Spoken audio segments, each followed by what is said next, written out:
అక్క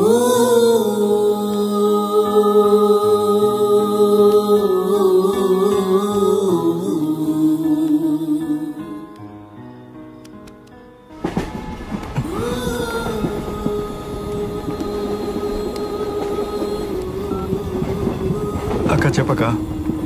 ఇంటికి వచ్చేసావా? లేదక్క, నేను రాజస్థాన్కి వెళ్తున్నాను. కాశీమేడికి ఎందుకురా? కాశీమేడి కదక్క, రాజస్థాన్కి వెళ్తున్నాను. రాజస్థాన్ అంటే ఆ నార్త్ సైడ్ ఉంటుంది అదేనా?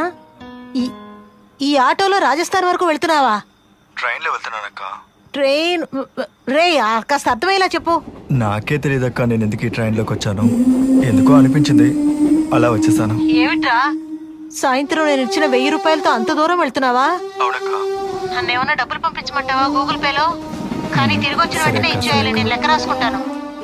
రే మన ఆటోని సేఫ్ అయిన ప్లేస్ లోనే పెట్టావు కదా? సేఫ్ గానే ఉందక్క, నువ్వేం దిగులు పడకు. సరే సరే నాన్న, నువ్వు జాగ్రత్తగా ఉండు, అప్పుడప్పుడు ఫోన్ చేస్తూ ఉండు, ఏం జరుగుతుందో చెప్పు. సరే అక్క. రే అక్కడైనా మన వినాయకుడు కట్ చేశాడు. పిచ్చి మాలోకం.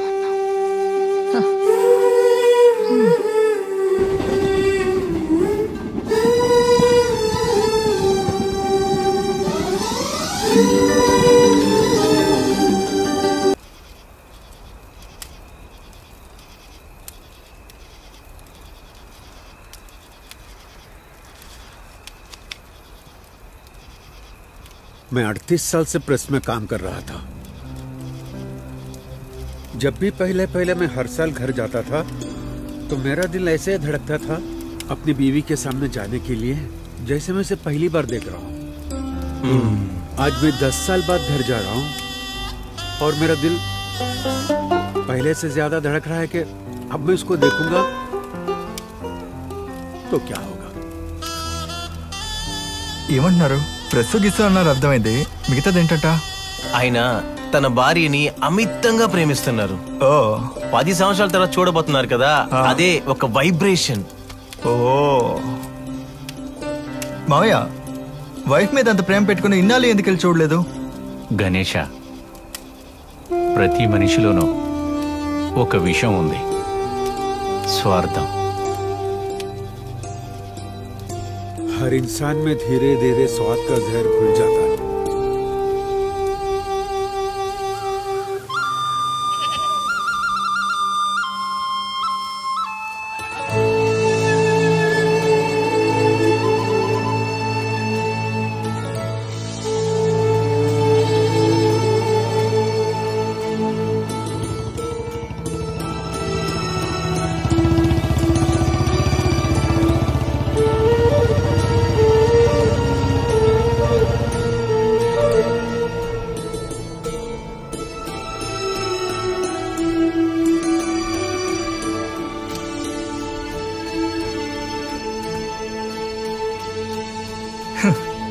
ఆల్రెడీ మనం చాలా కలర్ ఏంతో తిరిగి తిరిగి ఇంకా కలర్ అయిపోయాం. మామయ్య, మీ ఇంటికి ఇంకా ఎంత దూరం వెళ్ళాలి? ये जो तल्लार है ना, తల్లారా? అక్కడ ఉన్న ఒక చోటి పేరు. अभी हम लोग जाएंगे वहाँ। पहले वो एक दुकान आएगी जैनान सोस, वो मेरे दोस्त की, योगेश, बचपन की दोस्त की। उस पर एक गणपति का फोटो लगाया है। उसके बिल्कुल आगे मेरा घर है। अभी 2 घंटे पहुँचते। ఆయన ఏం చెప్తున్నారంటే ఇక్కడ నుంచి 2 గంటలు ట్రావెల్ చేస్తే అక్కడ ఒక కొట్టు ఉంటుందంట. ఆ కొట్టులో వినాయకుడు ఫోటో అంటించుంటుందంట. అది ఈయన ఫ్రెండ్ కొట్టు అంట. దాని పక్కనే తినే ఇల్లు ఉందని చెప్తున్నారు. 2 రోజుల ముందు చెప్పుంటే ఖచ్చితంగా కనిపెట్టే వాళ్ళం కాదు. మావయ్య, మీ వైఫ్ ని చూసాక కొంచెం కంట్రోల్డ్ గా ఉండండి. ముందులా వయసులో లేరు మీరు. చూసావా ముసలోనే?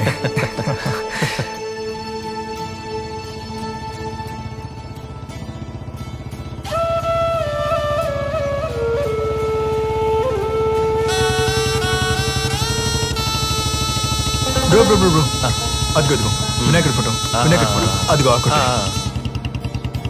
అక్కడే అక్కడే.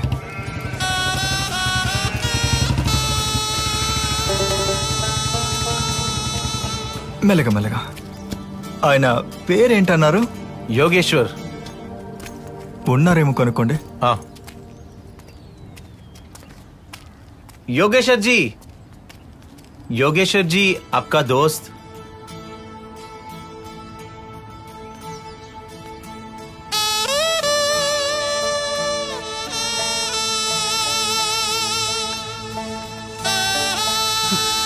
ఫ్రెండ్ వస్తున్నారు.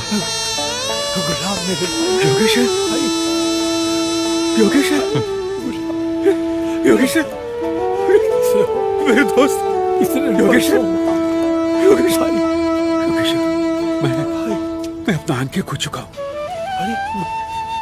मैं आपको देख नहीं सकता. योगेश्वर ये गणेश है, ये चेन्नई से मेरे साथ आया है.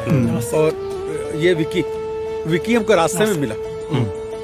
योगेश्वर मैंने इनको रास्ता समझाया लेकिन हमें रास्ता मिला ही नहीं. आप हमको घर तक ले चलिए ना.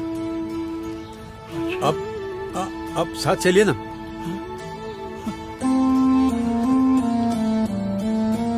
योगेश्वर वो उसका दोस्त है बहुत.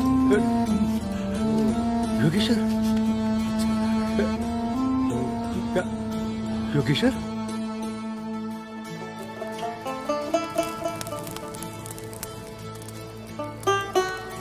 గులాంజీ నిన్న చెప్పారు కదా మనుషుల్లో ఉన్న విషం స్వార్థం అని.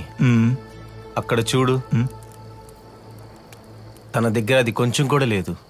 కానీ ఆయన ఇంట్లో ఉన్న వాళ్ళకి ఆ విషయం మాత్రమే ఉంది. ఆయన వైఫ్ పిల్లలు ఊరోళ్ళ దగ్గరంతా చెన్నైలోనే గులాంజీ చనిపోయారని చెప్పారట. ఊర్లో వాళ్ళని నమ్మించడానికి ఆయన కార్యం కూడా చేశారట. मैंने भी उनकी बातों पर भरोसा कर लिया, यहाँ तक कि मैं उनके जनाजे में भी शामिल हुआ था. गुलामी जी मेरे बड़े भाई जैसे थे. अब मेरी समझ में नहीं आ रहा है कि ये सारी बातें उन्हें कैसे समझाऊं. వాళ్ళు గులాంజీని నైస్గా వదిలించుకున్నారు. ఈ విషయాలన్నీ తెలియకుండా ఈయన కూడా గులాంజీకి కార్యం చేశారంట. ఇవన్నీ గులాంజీకి ఎలా చెప్పాలని బాధపడుతున్నారు.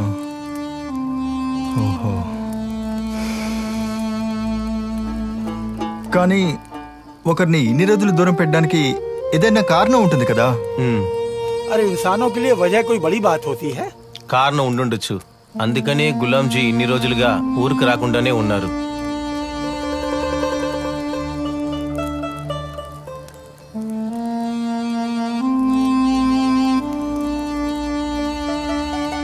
ఇక్కడ ఆయన ఇంత సంతోషంగా ఉన్నారు. రేపు ఆయన వాళ్ళ ఇంటికి వెళ్ళినా ఇంతే సంతోషంగా ఉంటారని నమ్ముతున్నారు. విక్కీ, మనం ఈ విషయాన్ని గులాం గారికి చెప్పాలి విక్కీ. ఖచ్చితంగా ఇది ఆయనకి తెలియాలి. ఎలాంటి తప్పు చేయకుండా ఒక మనిషి ఎందుకు ఇంత భారాన్ని మోయాలి, ఇది ఖచ్చితంగా తెలియాలి విక్కీ. ఖచ్చితంగా తెలియాలి. కానీ ఎలా ఆయన దగ్గర చెప్పేది? बच्चे होते तो ये खेलेंगे कूदेंगे बदमाशी करेंगे.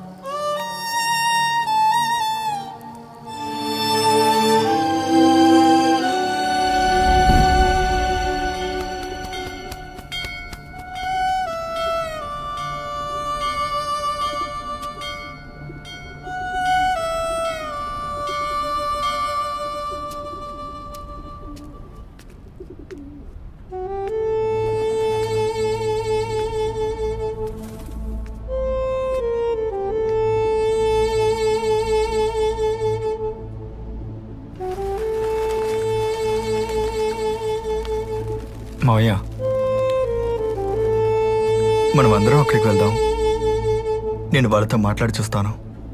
నాకు అబద్ధాలు ఈజీగా వస్తాయి కదా. ఎలాగోలా మాట్లాడి నేను మిమ్మల్ని వాళ్ళతో కలిపేస్తాను మావయ్య. వద్దురా. उन्होंने मुझे तन मन दोनों से दफना दिया. अब मेरी वहां कोई जगह नहीं, कोई नहीं, कोई नहीं. నేను లేకపోవటం వాళ్ళకి సంతోషంగా ఉంటే మనం దాన్ని పాడు చేయొద్దురా.